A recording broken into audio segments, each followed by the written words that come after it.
Selamat siang, saya atas nama Febriana Litapili, NIM 2020-270-149.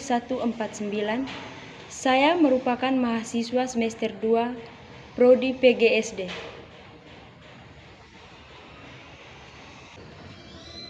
Pada kesempatan ini, saya akan menjelaskan mata kuliah konsep dasar IPA, yaitu tentang makhluk hidup. A. Manusia. 1. Organ tubuh manusia. A. Organ pernapasan. Pernapasan merupakan proses pengambilan zat yang dibutuhkan tubuh untuk proses pembakaran oksidasi.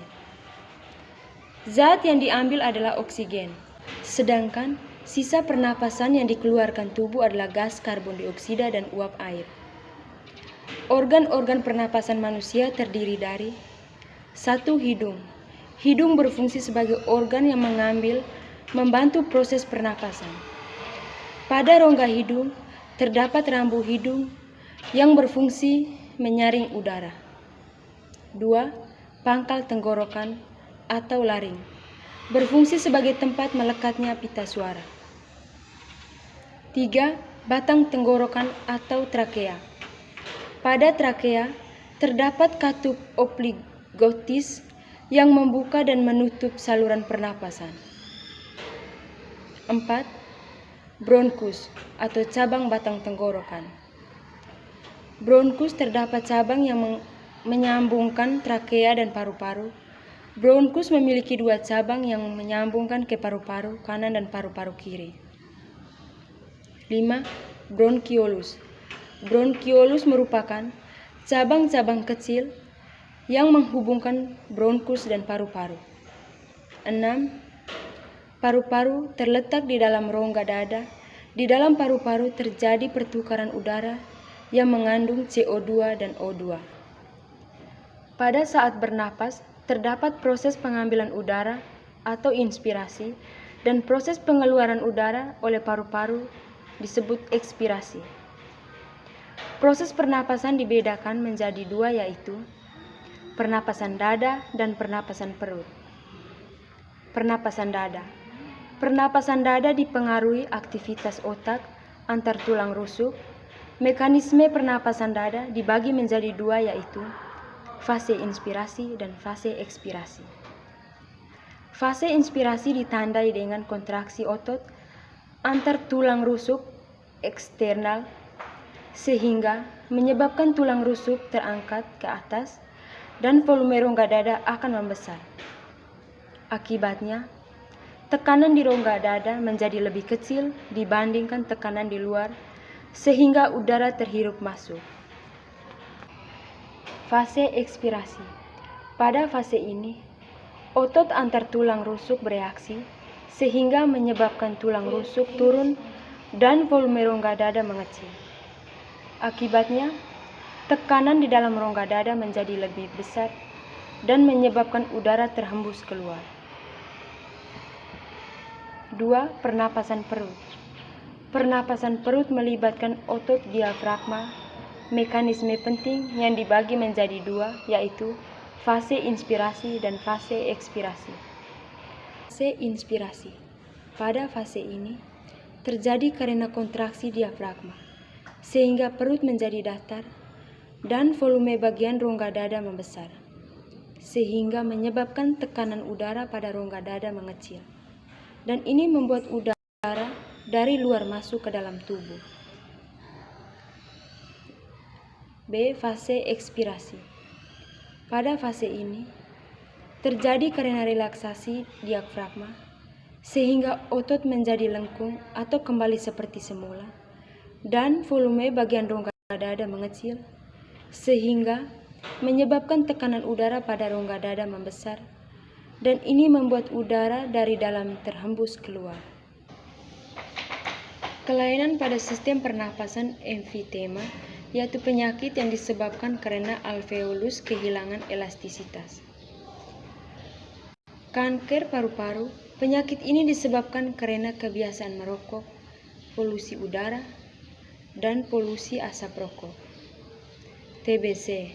TBC dikarenakan bakteri Mycobacterium menimbulkan bintil-bintil pada dinding alveolus sehingga mengganggu proses difusi oksigen. Sering mengalami batuk berdarah. Asma. Asma disebabkan karena penyempitan saluran pernapasan karena alergi. 2. Daur hidup hewan. Hewan mengalami daur hidup. Daur hidup adalah tahap perkembangan hewan sejak menetas sampai dewasa. Daur hidup hewan, tiap hewan berbeda-beda. Perubahan bentuk tubuh dalam pertumbuhannya disebut mengalami metamorfosis. Metamorfosis dibedakan menjadi dua, yaitu metamorfosis sempurna dan metamorfosis tidak sempurna. A. Metamorfosis sempurna. Contoh hewan yang mengalami metamorfosis sempurna adalah kupu-kupu, nyamuk, lalat, dan katak. B. Metamorfosis tidak sempurna. Bentuk hewan yang baru menetas tidak berbeda dengan induknya. Contohnya kecoak dan belalang. 3. Organ tubuh hewan serta fungsinya. Tubuh hewan terdiri atas sel dan kumpulan jaringan. 4. Jenis hewan dan makanannya serta rantai makanan. Berdasarkan makanannya, hewan dibedakan menjadi 3 golongan, yaitu hewan herbivora. Hewan herbivora adalah hewan yang makanannya berasal dari tumbuhan. Ciri hewan herbivora adalah giginya hanya terdiri dari gigi seri dan gigi geraham. Hewan karnivora adalah kelompok hewan yang memakan hewan lain. Hewan karnivora memiliki gigi taring untuk merobek mangsanya. Hewan omnivora. Hewan omnivora adalah hewan yang makanannya berasal dari tumbuhan lain. Rantai makanan adalah energi yang berpindah dari satu organisme ke organisme lainnya. Jenis-jenis rantai makanan. 1. Rantai makanan perumput. 2. Rantai makanan parasit. 3. Rantai makanan detritus. 4. Rantai makanan saprofit.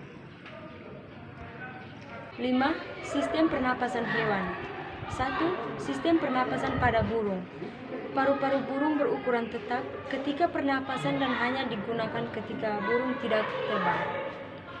Sedangkan saat terbang, pundi-pundi udara membantu burung untuk bernapas. 2. Sistem pernapasan pada hewan dua alam. Banyak hewan amfibi yang sebelum menjadi dewasa memiliki insang berbulu yang digunakan untuk mengambil oksigen dan air. Setelah dewasa, insang tersebut terganti menjadi paru-paru yang berguna untuk menyerap oksigen dan membawanya ke aliran darah. 3. Sistem pernapasan pada hewan hidup di air. Hewan yang hidup di air bernapas menggunakan insang. Insang pada ikan berfungsi untuk menyaring oksigen yang ada di air. 4.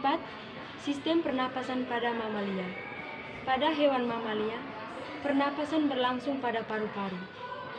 Proses udara pertama kali masuk ke lubang hidung, tenggorokan, lalu masuk ke paru-paru. C. Tumbuhan. 1. Bentuk luar tubuh tumbuhan. Tumbuhan sangat penting karena tumbuhan sebagai sumber bahan pangan bagi manusia dan hewan, sehingga kita dapat memperoleh gizi yang membuat tubuh tetap sehat dan bugar. Yang berikutnya, melindungi manusia dari panas cahaya matahari. Tumbuhan terdiri dari beberapa bagian. Yang pertama, akar. Akar memperkuat berdirinya batang tumbuhan, menyerap air dan mineral dari dalam tanah, dan untuk menyimpan cadangan makanan pada tumbuhan umbi-umbian. Cadangan makanan pada tumbuhan umbi-umbian. Yang berikutnya, daun. Daun sebagai tempat proses pembuatan makanan dan sebagai alat pernafasan. Bunga. Bunga sebagai alat perkembangbiakan. Buah. Buah dan biji daging buah berfungsi untuk melindungi biji. 2. Perkembangbiakan tumbuhan. Perkembangbiakan tumbuhan dibagi menjadi dua, yaitu perkembangbiakan tumbuhan generatif. Perkembangbiakan tumbuhan generatif yaitu perkembangbiakan yang melalui proses perkawinan. Perkembangbiakan tumbuhan secara vegetatif. Perkembangbiakan tumbuhan secara vegetatif yaitu perkembangbiakan yang tidak melalui proses perkawinan. Vegetatif dibedakan menjadi dua, yaitu vegetatif alami dan vegetatif buatan. Sekian penjelasan dari saya. Terima kasih.